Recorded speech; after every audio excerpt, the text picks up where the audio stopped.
Our Villa Square segment still goes on. So we have engaged Mr. Ayo Motosho, and now we're about to engage industry experts as well in the persons of Mr. Tokwe Fajemirokun and Mr. Kafo Lateef. I'll hand over to Frank to just engage them for the next few minutes. I'll contribute mine along the way. Now, Bumi did the first engagement.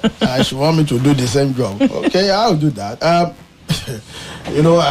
There's something I call him Sinto. So it's just the name I know him more. It's the MD of Sinto Ventures, so that's why I call him Sinto. But it's Tokwe Fajemirokun, and my good brother. We met over time. Who's also their financial secretary. He's their national secretary. National secretary. Yeah. And this is a very powerful thing. First, we're talking about boating on water, and recently, just last week or thereabout, 147, if I recall, of skippers. You train them. Why do you think training is a window to safety on water? Okay, thank you, Mr. Frank. The most dangerous thing on the earth is for you to work with untrained staff. If you are working with untrained staff, you are endangering your business.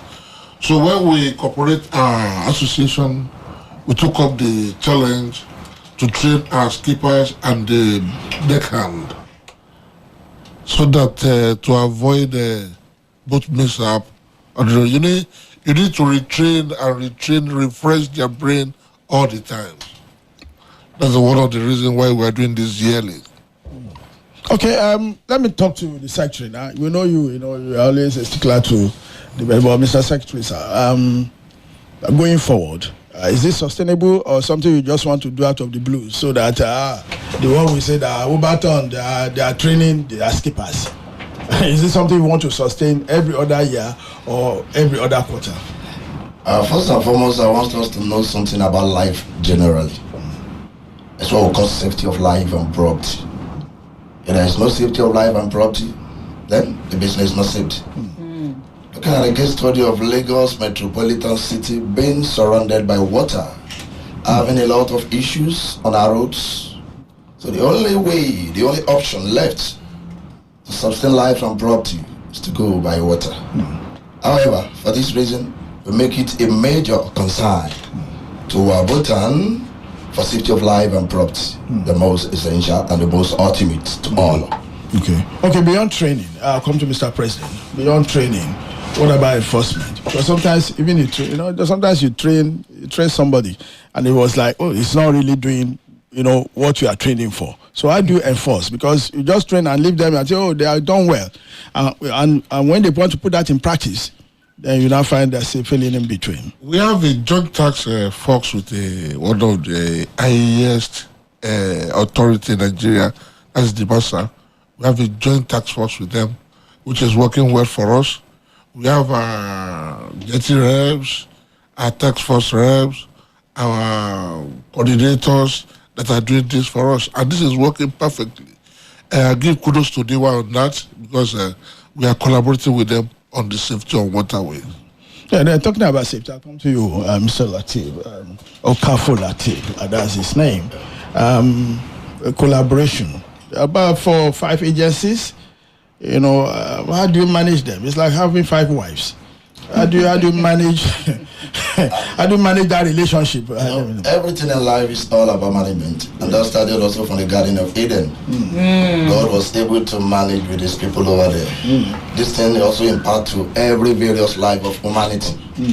However, in managing people, we looked at their characters, just like the Abraham Maslow theory, X and Y motivation, people that are willing and those that are not willing to do.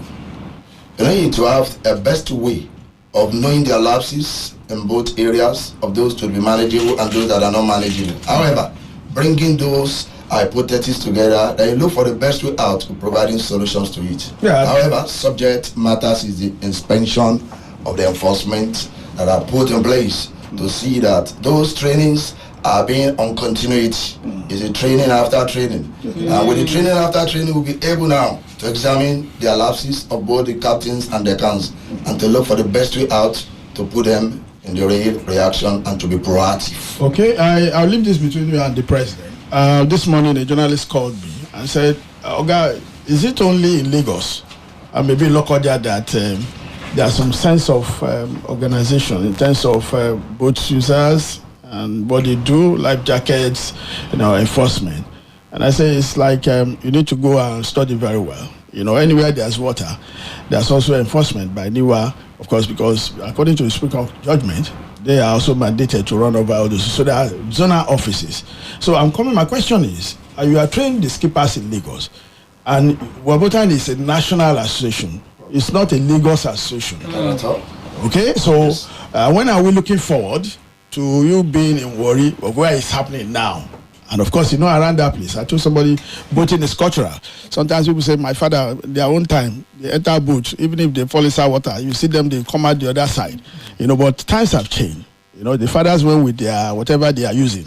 And the children these days don't have those, so we have to rely on life jackets. So what's Wabotan doing in those interventions in other states? Yeah.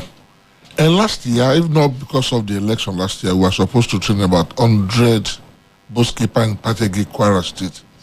But we are having that this year by September 9 this year. We are going to Kwara and Pategi. Okay. We have everything on ground. We are waiting for the state governor to give us go ahead. And we are going there with 500 life jackets to be donated to the dry skippers and the deckhand in Kwara State. So we are taking it out of Lagos. We are going to Kwara State by September. And by December, we are looking at Delta Warri. We are working on that. We are waiting for the approval from their governor as well. So we are taking it out of Lagos. Okay, and Mr. Secretary, let me just run you on this. I think we are going to just take a look at this, and then they are not going. We are still remain behind. But what I ask is, how do you also, because you talk about the Garden of Eden, how do you also manage the governors? Because sometimes most of them, maybe except in Lagos, maybe somewhere else, one or two places, there's no attention on the waterways. They are not paying attention. They are not even interested, as the case may be. So, as an evangelist, because I know you're an evangelist, so how are you going to just go and preach about this safety and the need to make sure that the water ecosystem that runs through their state is well taken care of? Thank you very much. Be recognizing me or giving me that reputation, identification as an evangelist, so you said and so it is. We have to appreciate God in everything. Like we do from Badagry Jetty every Monday, Wednesday, and Friday. We do normally have a morning program within 20 minutes. Raise worship, and you give message within 20 minutes. You just have to be homiletic. Sorry, I'm coming to theology in that area. No, go ahead. So within 20 minutes, you have to do everything homiletically. It's just another way of giving them a better orientation on how to manage on the waterways. Also, in most cases, we have all our enforcement agencies and various areas of our jetties within Lagos waterways, so that they can be monitoring also all these are captains, the accounts, even of our passengers, the way they should tidy up with their gadgets, everything, so that they can be buoyant even in case of any accidental issues. So we have our agents, our processes, they are in place in all various jetties of our Lagos State waterways. Mr. President, you have 1 more minute? Yes. If you are listening to what do you call TVC, you will see that there's a program on waterways now, where the president is always very, very interested. The president of Nigeria, the President Ahmed Bola Tinubu, is always very interested in listening every day. With his experience, he is much interested in waterway business. So I will give kudos to the president. And he has promised us that he is going to assist us to acquire more boats in Nigeria, more international standard boats in Nigeria, which we are all looking up to.